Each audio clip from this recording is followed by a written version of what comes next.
You know, we often hear these stories about people who are super pious, A&D, really powerful, right? Yeah. But Abdullah bin Umar, uh, he seems to be someone who really rejected the whole power thing. Mm-hmm. And I think that's what makes his story so fascinating. Like, why? Oh, Why wait. did he understand that maybe others didn't? So that's what we're diving into today, trying to unpack his life. Yeah. And to help us do that, we've got excerpts from this lecture by Islamic scholar Dr. Yasir Qadi, who really brings Abdullah ibn Umar to life. Yeah. He uses historical accounts and hadith, so Yeah. A lot of really interesting details in there. it's really going to be a cool deep dive. Yeah. I Yeah? think it is. It's a fascinating story. And to me, it kind of speaks to some really important things about faith and about leadership and what it really means to live a principled life, Oh, yeah, for sure. even when everything around you is kind of falling apart. Yeah, especially in times of chaos. Exactly. So let's start with the basics then. Okay. Abdullah ibn Umar was born about 10 years before the Hijra. And just to remind everyone, that's the Prophet Muhammad's migration to Medina. Right. And here's something interesting. His father was Caliph Umar ibn al-Khattab, Wow. one of the most important figures in early Islam. Definitely. So that's Abdullah ibn Umar's background. Yeah. So that's pretty unique. I mean, unlike a lot of people from his generation, Abdullah grew up in a household that was already Muslim. Oh, wow. You know, just imagine that Islam is all he ever knew right from the start. Right from the beginning, yeah. And it seems like that faith really did take root. Yeah, it seems so. I mean, we know that he wanted to join the Muslim armies super early on. Oh, really? Dr. Qadi actually mentions that he tried to go to the Battle of Badr Oh, when he was only 13 years old. 13. Can you imagine? That's pretty young. I mean, talk about youthful zeal, right? Yeah, definitely. I mean, I guess he was too young at that point. Yeah. But he did eventually join the fighting, Yeah, he did. the Battle of Uhud, when he was 15. And I guess back then that was basically considered, adulthood. Oh, wow. So it really shows how, intertwined his life was with, the whole rise of Islam Yeah, right from the very beginning. right from those early days. Yeah? And then there's this incredible story about a dream he had. Oh, a dream. Yeah, he jumped of paradise, and in this dream, the Prophet Muhammad himself, appears to him and tells him that he's a great man. Wow. But he could be even greater if he prayed tahajjud, Okay. which are the night prayers. Wow. I mean, can you imagine having a dream like that? I know, it's so powerful. It's pretty intense. And it seems like it had a huge impact on him. Yeah. From that point on, he basically devoted himself to intense worship Wow. for the rest of his life. So powerful, right? Yeah, and it wasn't just about personal prayer either. Okay. Abdullah ibn Umar was also known for super meticulously following the Prophet's sunnah. Okay. Now, just as a quick reminder for anyone who's not familiar with that term, Yeah. the sunnah refers to the Prophet Muhammad's traditions and practices, Right. basically how he lived his life. Like his example. Yeah, which is a really important concept for Muslims trying to understand and follow his teachings. Oh, for sure. Yeah, absolutely. So how did this look for Abdullah ibn Umar? Oh, he didn't just casually observe it. Yeah. He took it to another level. Dr. Qadi talks about how he would walk the exact same paths that the Prophet took. Wow. Even if it was way out of his way. Wow. He would go the long way round. Really? Just because that was the path the Prophet took. Wow. And even his clothing and appearance, he really tried to model himself after the Prophet. Oh, literally walk in his footsteps. Yeah, literally and figuratively. Yeah. It's almost like he was trying to recreate the Prophet's life Right. as closely as possible. That's amazing. Centuries later. I know, it's wild. Kind of makes you wonder, what was driving that kind of devotion. Right. I mean, it might seem really extreme to some, Yeah. but you have to remember the context. Yeah. For Abdullah ibn Umar, this wasn't about blind imitation. Okay. This was about love and reverence. Okay. This was a way for him to connect with the Prophet, I see. to embody his teachings in the most real, tangible way possible. Wow. That's powerful. Yeah. And it wasn't just outward appearances either, right? Right. His piety also extended to his lifestyle as well. Okay. And this is where we start to see that paradox Right. that you mentioned earlier. Yeah. He was entitled to a life of comfort and luxury Yeah. because of his family's position, but he chose simplicity. Absolutely. And it's not like he was poor or anything. Right. He was getting a pretty substantial stipend Yeah. from the treasury. Wow. But he would still buy the cheapest bread and give away most of his wealth. Oh, wow. There's even a story where one of his students estimated that all of Ibn Umar's possessions Okay. were only worth like 500 dirhams, Okay. which is basically like $500 today. Wow, that's a crazy contrast to what you might expect Yeah. from someone in his position. Huge contrast. What do you think motivated him to live so simply? It seems like for Abdullah, Ibn Umar, worldly possessions just didn't really do anything for him. Yeah. You know, his focus was on something much bigger. Yeah. He seemed to understand that true contentment didn't come from, like, stuff, Okay. but from aligning your life with your values. Aligning your life with your values? Yeah.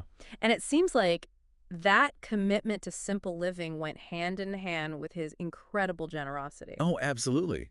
Dr. Qadi even mentions how Ibn Umar's wife would complain that he would invite, like, the whole neighborhood over What? to eat whenever she cooked something. Oh my gosh. He just couldn't resist sharing whatever he had, Wow. even if it meant there wasn't much left for him. That's incredible. Yeah. It really shows how much he cared about the people around him. Yeah. He was deeply concerned with their well-being. Yeah, and that's so interesting because his piety wasn't just personal acts of worship. Right. It was about extending that compassion outwards to the community. Exactly.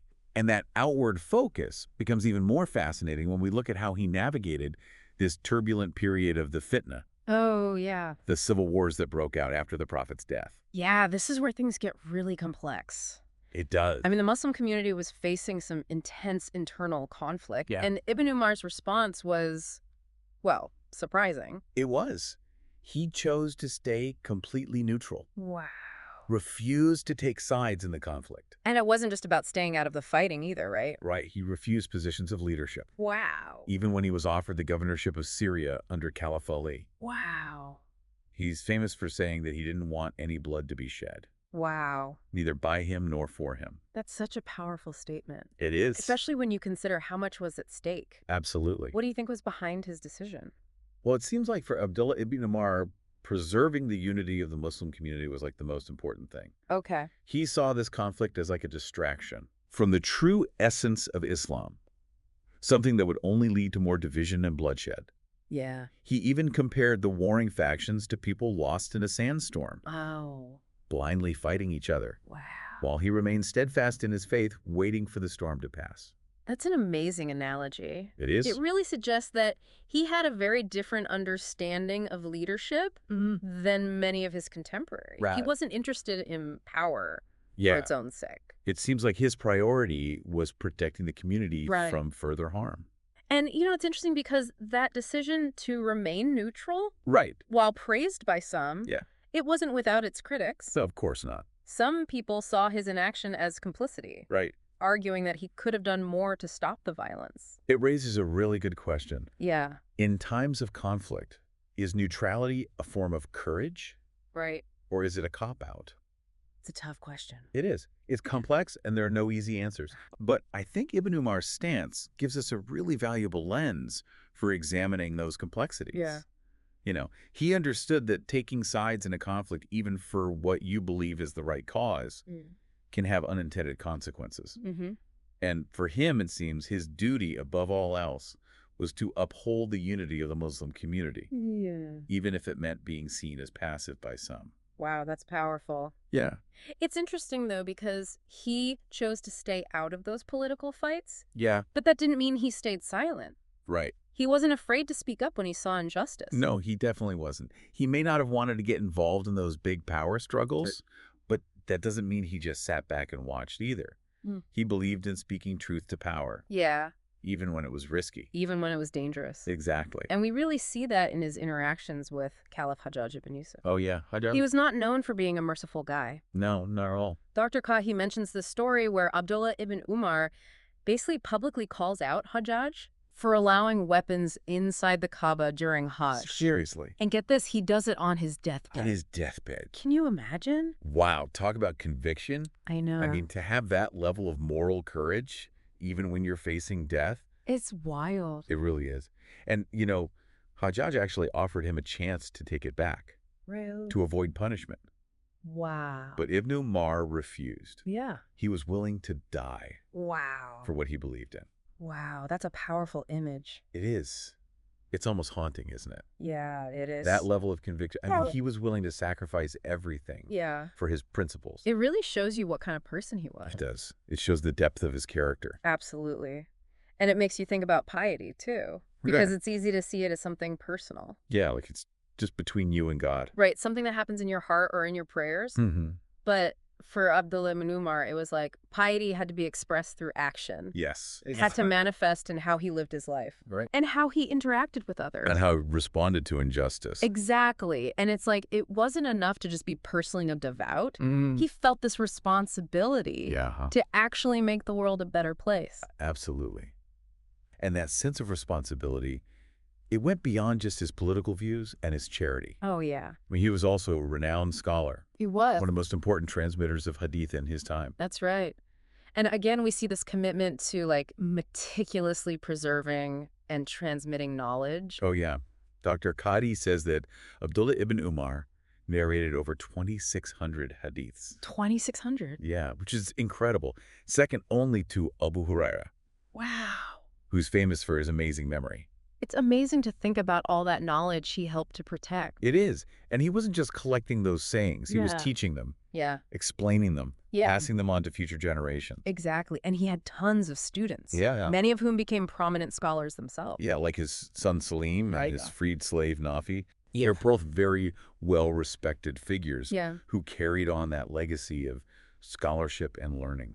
It's amazing. So we see all these different sides to Abdullah ibn Umar. Okay. This deep devotion to the Sunnah. I mean, he was committed to it in a way that's hard to even imagine. Right. And then he's also politically astute, but chooses to be neutral. Yeah. Refuses to be pulled into all those power struggles. Yeah. But at the same time, he's also this dedicated scholar who plays a huge role in spreading the Prophet's teachings. It's a really unique combination. It is. It makes you wonder, you know, what can we learn from him living in such a different time and place? Yeah. I mean, what are the key takeaways here? That's a great question. I mean, his life is so different from ours. It is. In so many ways. Yeah. But I feel like there are some universal things there. Yeah, for sure. That still resonate even across the centuries. Absolutely. Yeah. One thing that really stands out to me is just how deeply committed he was to his principles. He didn't let himself get swayed by power or by political pressure. He made choices based on what he believed was right. Yeah. Even when those choices were hard. Yeah. Even when they made him unpopular. And that commitment to his principles, it wasn't just about ideas. Right. It was about how he lived. Yeah. The way he treated others. Yeah. Even the way he died. It all shows this deep inner consistency. It does. It's really remarkable. It is. And that consistency, I think that's something we can all learn from. I think so too. Yeah. I mean, we live in a world where it's so easy to compromise. Totally. To bend our values to fit the situation. Yeah. But Abdullah ibn Umar's life, it reminds us that we can live with integrity. Yeah. We can let our principles guide our actions. Yeah. Even when it's tough. And it's not just about being rigid or inflexible either. Right. He was also known for his compassion. Yeah. His generosity, his willingness to help people who were struggling. Yeah, it's like his piety wasn't just about personal purification. It was about bringing that goodness out into the world. Bringing that goodness out into the world. I love that. It's a really important point because it's easy to think that piety is all about looking inwards. Right. About withdrawing from the world. Yeah. But Ibn Umar's life shows us that real faith, Yeah. it can be a force for good. Absolutely. It can inspire us to fight for justice, Yeah. to speak truth to power, Yeah. to care for the vulnerable, to work for a more just and compassionate society. I think that's one of the most inspiring things about him. It reminds us that faith isn't just about what we believe. Right. It's about how we live our lives. Yeah. It's about making choices that reflect our values, even when it's hard, and using our gifts and our resources to make a positive difference in the world. Exactly. And that's a message that speaks to everyone. It does. No matter what your background is. Yeah. I think anyone can find inspiration in a life lived with that much integrity, purpose, and compassion. Definitely. Yeah. Now, we've talked a lot about Abdullah ibn Umar's dedication to the Sunnah, to really meticulously following those practices of the Prophet Muhammad. Right. But I'm curious, what do you think he would have thought about things that weren't part of the Prophet's practice? Things that came later? That's a really interesting question. Yeah. And it gets to the heart of a debate that's been going on within Islam for centuries. What's that? How do we balance respecting tradition Right. with adapting to the times? Yeah. How do we know what's essential Right.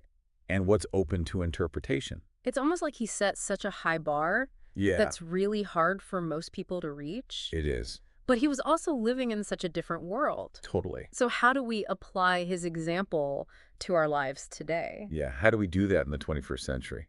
That's Right. the challenge, isn't it? Yeah, it is. And I don't think there's a simple answer. Right. But I do think Ibn Umar's life offers us some clues. Yeah, it really does feel like a puzzle. You know, trying to take these ancient pieces of wisdom and fit them into our modern world. It is. It's a great analogy. It is. And just like with any puzzle, there's going to be some trial and error. Right. Different people are going to see things differently. Yeah. And that's okay. What matters is that you approach it with a sincere heart, Right. with that desire to learn and grow, Yeah. and with a deep respect for the tradition. Okay, so when we look at Ibn Umar's devotion to the Sunnah, Yeah. does that mean we should all be dressing like 7th century Arabs? Well, I think that's where thoughtful interpretation comes in. Okay. You know, we have to use our judgment, Right. guided by the spirit of the Sunnah, Yeah. but also the reality of our times. Okay. So, for example, modesty was super important in the Prophet's time. Yeah. And that's a principle that's timeless. Right.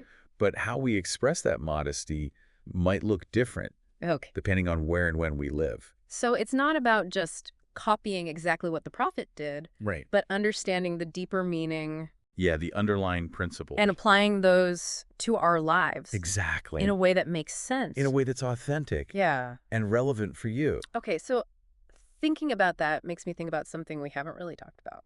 What's that? I mean, we've talked about his dedication to the Sunnah. Yeah, those practices established by the Prophet. Right. But what about stuff that came later? Okay. Like things that weren't part of those original teachings. Right. How do you think he would have felt about that?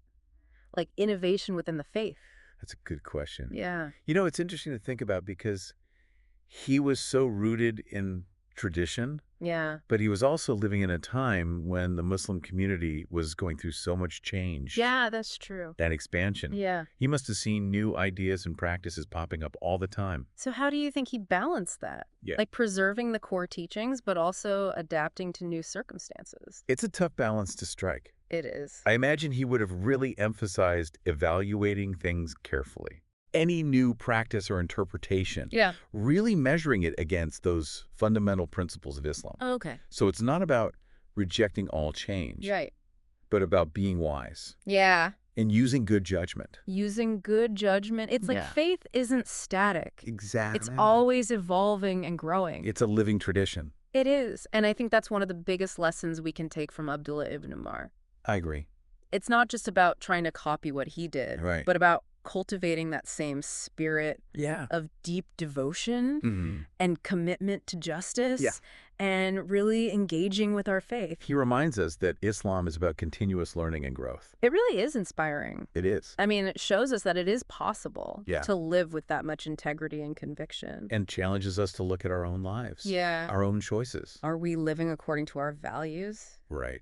Are we making a positive impact? Wow, those are some big questions. They are. Well, I think that about wraps up our deep dive into the amazing life of Abdullah ibn Umar. Yeah. What a journey. It really has been. There's so much to think about. So many layers to unpack. I think our listeners are going to get a lot out of this. I hope so. It's a story that offers a lot to reflect on. It really does. Mm-hmm. And as always, we want to leave you with something to ponder. Okay. We've talked about how Ibn Umar dealt with the balance between tradition and change in his own time. Right. But now it's your turn to think about it. How can we as individuals and as a community honor those timeless values of our faith while also embracing the challenges and the opportunities of the modern world? It's something for all of us to consider. It is, as we continue on our own journey Exactly. of learning and discovery. Until next time. Keep diving deep.